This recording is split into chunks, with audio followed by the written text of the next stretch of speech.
title of my talk today is The Causes and Consequences of Political Polarization in America, 1976 to 2016. And as we know, the 2016 elections seem to be unusual in lots of different dimensions. But among one of the dimensions where it seems to be very unusual, it seems to be the degree of polarization that's going on in our society right now. We see it in the news, we see it on Facebook, we see it in the social media, we see it in lots of places. As I've given lots of talks in the last year, people always turn to me and say, isn't this the most polarized time in American history? And I pause and I say, no, remember the Civil War. Far worse than that. But what I do want to talk about is the polarization today and about how American politics has changed. And I'm picking on purpose a time period, 1976 to 2016, a 40-year period. 1976 is critical for lots of different ways in terms of understanding the transformation of American politics. And if we take us back to 1976, it was a presidential election year, just like it was this year. Back then, it was Jimmy Carter, the Democrat, versus Gerald Ford, the Republican. And I set the stage in terms of looking at that. Now, I don't have a board in front of me. I don't have a PowerPoint. But imagine I did. And imagine on that board, I drew a bell curve. And all of you know what a standard bell curve looks like. Kind of fat in the center, kind of tapers off at the ends. And the reason why I use that bell curve is because that is the state of American public opinion circa 1976. If we were to look at the best public opinion polls being done at that point, Harris or Gallup or any of the others out there, that we would know that on a range of issues, anywhere from about the Cold War to social issues to questions about taxes and spending, that the vast majority of Americans sort of centered along that part of the bell curve. And in the process, I'll teach you some political science terms here. The median American voter, the voter who is at the dead center politically, would have been at the top, at the apex of that bell curve. That's the state of public opinion in 1976. Now, what flows from this are several other interesting things. If we know that the American public opinion looked more like a bell curve, we also should know something about the two parties, Democrats and Republicans. And to know something about those two parties, I have to invoke my favorite bank robber, Willie Sutton. Willie Sutton, when once asked the question, why do you rob banks? He said, because that's where all the money is. And if you think about it, that's a really smart notion. And think about it now in terms of how it plays out for the two parties. If most of the voters are located towards the center, are centrist voters, if you're the Democrats or you're the Republicans and you want to nominate a candidate for office to be able to win the presidency, what kind of candidate would you nominate? Of course, you would nominate somebody towards the center. And if we think about Jimmy Carter, Gerald Ford, both were in very much so centrist candidates. You know, that yes, Jimmy Carter wins the presidency in '76, but had it not been for Gerald Ford pardoning Nixon, or perhaps had the election been 2 weeks later, Gerald Ford might be president. And so the two parties were converging towards the center. And again, if we think about the median voter for the Democratic Party, the median voter for the Republican Party, they too converged close towards that center. So the two parties kind of converged towards the center. Now, there are some other things that we ought to know about what American politics looked like back in 1976. Not only was it a bell curve, but we should know something about the political parties. That the political parties back then looked almost nothing like they look like now. Again, another political science term, they were more coalitional parties. Parties that were less ideological and were more mixed across a range of areas. Now, I like to tell people, I grew up in Binghamton, New York. I'm a townie, I went here. But when I was growing up, I remember my first governor was Nelson Rockefeller, a Republican. My first senator, one of my senators was Jacob Javits, a Republican. My second senator was a guy named Bobby Kennedy, a Democrat. And the joke I like to tell is, who was the most liberal of the three?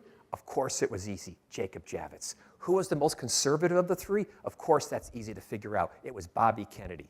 To think in terms of having that kind of a setup was amazing. But nationwide, the Northeast, for example, we had the Nelson Rockefellers in New York. We had the William Scrattons in Pennsylvania. We had people in the Republican Party who were liberals or moderates. And then, of course, we had Southern conservative Democrats. The parties were ideologically much more mixed. And the reason why that's important is that when the two parties are ideologically mixed, it's a lot easier to reach political consensus, a lot easier to reach agreement. And we know, going back to 1976, if we were to look at voting in Congress, that the number of straight party line votes was actually quite small, that the bipartisanship was a lot higher, and they agreed on lots of issues. At age 16 years old, 1974, I am captivated watching the House Judiciary Committee hearings on the impeachment of Richard Nixon and watching huge bipartisan votes, including Republicans vote to impeach the president. Howard Baker in the Senate, a Republican from Tennessee, the one who coined the phrase, what did the president know and when did he know it? Driving the Senate towards saying, yes, we have to investigate a Republican president. So we see this bipartisanship. A few other things I want to lay out and then get us to 2016. One of the other things I want us to lay out is to think about what's called swing districts. With my students, I would do a quick quiz and say, quickly, how many House seats are there in the United States Congress? And they would, of course, all tell me 435 seats. Of those 435 seats, back in 1976, approximately 1/3, or about 120 of them, would be considered to be swing districts. And what I mean by swing districts are districts where those districts could easily turn Republican or vote Democrat in terms of electing a member of Congress in an open race, in part because they were relatively evenly balanced between Republican and Democratic voters. And why that's important, yes, even though still 2/3 were fully Democratic, fully predictable Republican, with 1/3 being swing, it is those swing districts that drove political compromise.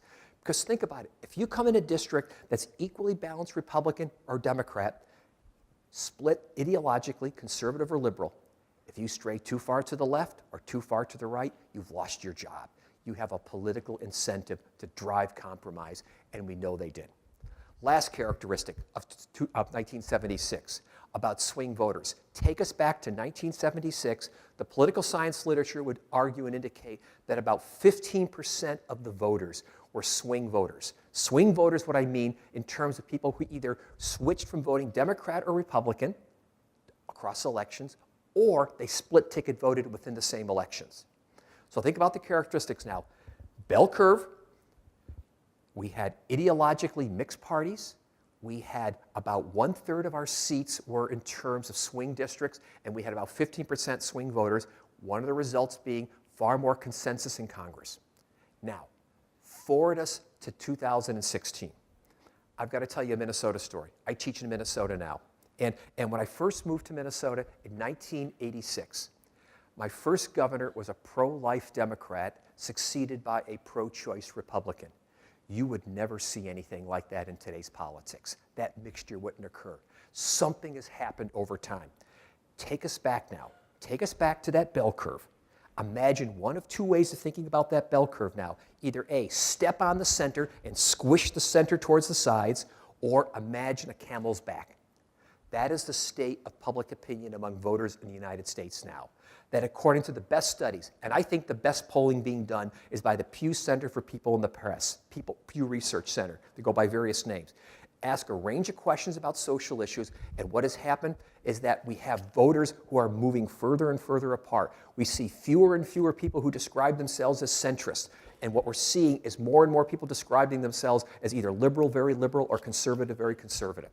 We have seen an incredible sorting out of the two parties. The number of people who are close to that median voter has disappeared. In fact, that median voter is disappearing. The median voters for each of the parties is moving farther and farther apart. Now, I still think Willie Sutton's a genius. Still think he's right about you only rob banks when the money is there. If you're now the national parties, you want to nominate a candidate to run for the presidency, do you nominate a candidate who appeals to the missing swing voter in the center? No, you don't. You nominate a candidate closer to where your median voters are. And increasingly, we're seeing that. And we're going to talk about how those medians are moving further and further apart. But there's a couple other things we ought to know about. Unlike in 1976, where we had 120 swing districts, we now have at best 20 to 25 swing districts in the United States. If I were to close my eyes, plug my ears, if I were to imagine that everybody in Congress was running for re-election this year, After the November 8th elections, about 98% would get reelected. They come from safely Republican, safely Democratic districts.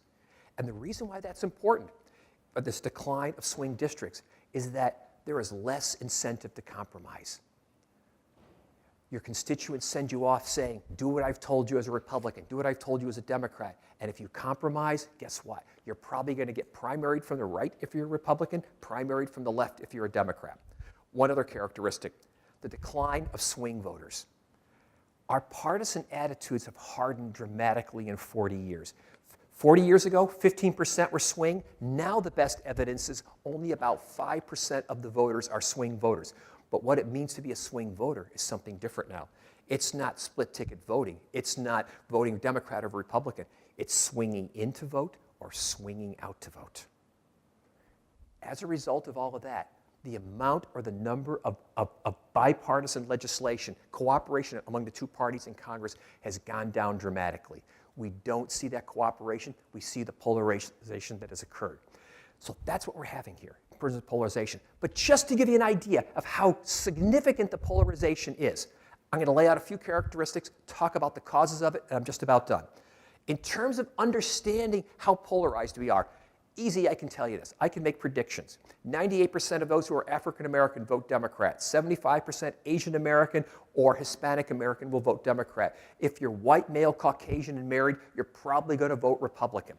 I can break it down even better. Take it into this year's election. If you are female, consider yourself to be a Democrat. Born before the age of 1971, you probably support Hillary Clinton. If you are female, consider yourself a Democrat, born after 1971, you supported Bernie Sanders. But even better, something else has happened. We have so polarized ourselves that according to a Pew Center for People in the Press, approximately 30% of the population, when asked this question, said they would be upset if one of their family members or children married or dated somebody who was not of the same political party. Absolutely floored by that. Additionally, I like to tell the story. I live in St. Paul, Minnesota. I live in a neighborhood that's one of the most liberal Democratic neighborhoods in St. Paul, if not in Minnesota, in the country. About a decade ago, one of my neighbors turned to me, who was a Republican, and said, do you think there's any chance a Republican will ever get elected to the city council or state legislature here? I said, no. He moved to the suburbs. Increasingly, we don't want to live near people who disagree with us politically. We have sorted ourselves out, and that has helped create these stable districts. Republicans live here, Democrats live there. We hear about blue and red states. We're now down to blue and red neighborhoods and streets. But it's even better how our polarization has occurred. You tell me what car you drive, what restaurant you eat at, what food you eat, what clothing you wear, where you shop, I can tell you how you're going to vote. The best predictor of how you're going to vote, of course, whether you're going to vote, are you a Democrat or Republican? The best predictor of how you're going to vote is whether you're a Democrat or Republican, but then I can also use marketing data. I could do some simple ones here. I won't even ask this question here. If you're a Subaru driver, I know exactly how you're going to vote. If you shop at Gander Mountain, I know exactly how you're going to vote. I'll make it even better. Last spring, talking to my students, I said, if I'm Ted Cruz trying to find my supporters, where do I go and hang out? I said, easy, Chick-fil-A. If I'm Bernie Sanders, I want to go find my supporters, where do I hang out? Easy, I go to Chipotle. That's how it is. I mean, we're not just talking about looking at MSNBC versus Fox News. We have polarized completely right down to our consumption patterns. Politically, we are what we consume. And we have overlaid that to give us this degree of polarization that's absolutely amazing. And so, why? How has this happened? How has this polarization occurred? Several things that have happened over a 40-year period. One of them is the geographic big sort that I've talked about. Another is a transformation of the American economy. The American economy looks so different today than it did 40 years ago. We have a degree of economic polarization and economic inequality in our society today that we haven't seen since the 1920s. A couple quick statistics. From 1977 to 2007, those in the top 5% of the income chain saw their income go up 281%. Middle class saw it go up 64%. The bottom fifth saw it go up 16%. People now make less now than they made in 1989 median family incomes. That economic polarization drives political polarization. We live in two different worlds, two nations separate and unequal, or perhaps separate and equal, I don't know, in terms of our attitudes. The second thing that we have, and the last point I want to make here, is the other thing that's driving it is an enormous generational shift. We are seeing the replacement of one generation, the silent generation, born between 1924 and 1945, the most white, the most Christian, the most Caucasian, the most conservative, the core base of the Republican Party. They are largely starting to exit out of the political system, but they vote like there's no tomorrow, compared to the millennial generation, the largest cohort in American history, born between 82 and 2000, 86 million, the most racially diverse, the most liberal of any of them. And what we're seeing is this incredible replacement, much in the same way that we have seen over time the exiting of the World War II generation to be replaced by another, to seeing the exiting of what? The World War II presidents, the JFKs, the Richard Nixons, replaced by the baby boom presidents of Bill Clinton and George Bush, to be replaced by the Gen X president Barack Obama. We are seeing an enormous generational shift with new political attitudes. And that, too, is causing this polarization.